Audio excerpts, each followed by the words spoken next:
Eto na, ni-launch na ang 2021 Ford Ranger at Everest sa Thailand. Ito yung mga pinakamabibentang sasakyan ng Ford at titingnan natin based on our first impression sa kanila kung swipe right ba o swipe left ang gagawin natin. I'm Stanley Chi for Philkotse's quick look of the 2021 Ford Ranger and Ford Everest. Pero before we start, please like this video, mag-comment kayo and subscribe to Philkotse's YouTube channel. Click the bell icon for updates because Philkotse is the #1 car portal in the country. Take note lang ha, wala pa ito sa Pilipinas, papunta pa lang. At saka first impressions pa lang to ha. So let's take a quickie with the 2021 Ford Ranger and Ford Everest. Unahin muna natin ang Ford Ranger. This is the third facelift for the current generation Ranger T6, which was first introduced in 2011. The first facelift was in 2015 and the second one was in 2018. The refreshed Ranger features a new trapezoidal grille similar to the current Ranger FX4 that's already available here. Apart from the grille, the new Ranger also comes with a black trim on door handles and side mirrors, and black alloy wheels for a more imposing appearance. Talaga nga naman ang pogi ng itsura ng Ranger ngayon. Mas gusto ko yung grille this time. Okay rin yung 2-slot grille pero parang mas type ko yung angas ng mesh type. New power roller shutter feature on the cargo bed provides a more convenient way to secure rear cargo. So sa mga bibili ng wild track, automatic na may kasamang takip yung rear bed. Yan kung i-offer sa Pilipinas to. The new Ranger XL Street variant is introduced. Ano yun? Well, compared to the regular Ranger, yung XL Street ay may super cab configuration. Ito yung mga walang pakialam sa mga pasahero sa likod. Joke lang. Mas maliit ng konti yung rear passenger area nito. Pero ang maganda sa XL Street ay yung body stripe graphics inspired by Ford Thailand Racing. Ang pogi naman talaga ng itsura. Pangkarera o racing.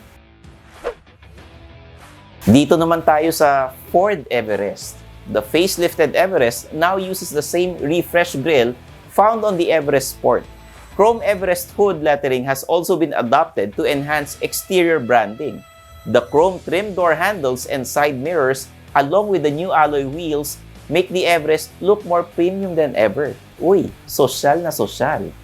Ford Thailand is offering 2 new color options for the Everest. Snowflake White Pearl for trend, Titanium and other variants, and Deep Crystal Blue for the Titanium Sport. Pagdating sa makina ng Ranger at Everest, there isn't an update with the engine options available for both the facelifted Ranger and Everest. Ang alam pa lang namin ay may 2.2-liter Duratorque, 2-liter EcoBlue with single turbo, and 2-liter EcoBlue with 2 turbos ang mga units. Oo nga pala, bago magkalimutan, Ford is offering a 10-year driveline care program for the new Ranger and Everest units purchased until the end of 2020 sa Thailand. This extends the warranty coverage on the engine transmission and drive axles from 5 years to 10 years or 150,000 kilometers, whichever comes first. Uulitin ko, sa Thailand to ha, hindi sa Pilipinas, sa Thailand. Ang tanong, will we also get the same deal here in the Philippines? We could expect the refreshed Ford Ranger and Everest to arrive in the country in 2021 or maybe by the end of the year, Christmas gift. There you have it, our quick look with the 2021 Ford Ranger and Ford Everest. I'm Stanley Chi for Philkotse's quick look. Let us know your comments about Ford's dynamic duo. Please share this video and help us reach 100,000 subscribers before the end of the year. Kaya masasabi ko lang, Dear Santa, all I want for Christmas is a Ford Ranger or a Ford Everest. Hindi naman ako nagmamadali. Kahit sa Chinese New Year ko ito makuha, okay lang sa akin. Eto na tayo sa pinakabagong segment natin. Kung meron tayong mean comments, meron din tayong nice comments from the viewers. Umpisa na natin. Stanley, napansin ko na lagi nice yung mga shirts mo. Hehe. Uy, salamat sa suplado shirts, karamihan ng mga statement shirts ko. Etong second nice comment. Epikison, dapat may price din. Kamagalala. Nakalagay naman yung presyo sa sa graphics. Okay. Ito, isa pa. Ganda mo mag-video, sir. Keep it up. Salamat. It's a team effort from the entire Philkotse team. So, always love your video, sir, and your shirt too. Bekene men, Sir Stanley. Langya ka. Pinuri mo ko, tapos nangihingi ka ng t-shirt. Tanungin natin ang Philkotse. Baka sakaling mamigay. Eto, isa pang nice comment. Wala yung mga bashers mo. Mga papansin lang yung mga yan. Kasi wala silang pambili. Hehehehe. In short, inggit lang sa'yo mga yan. Hahaha. Salamat ha.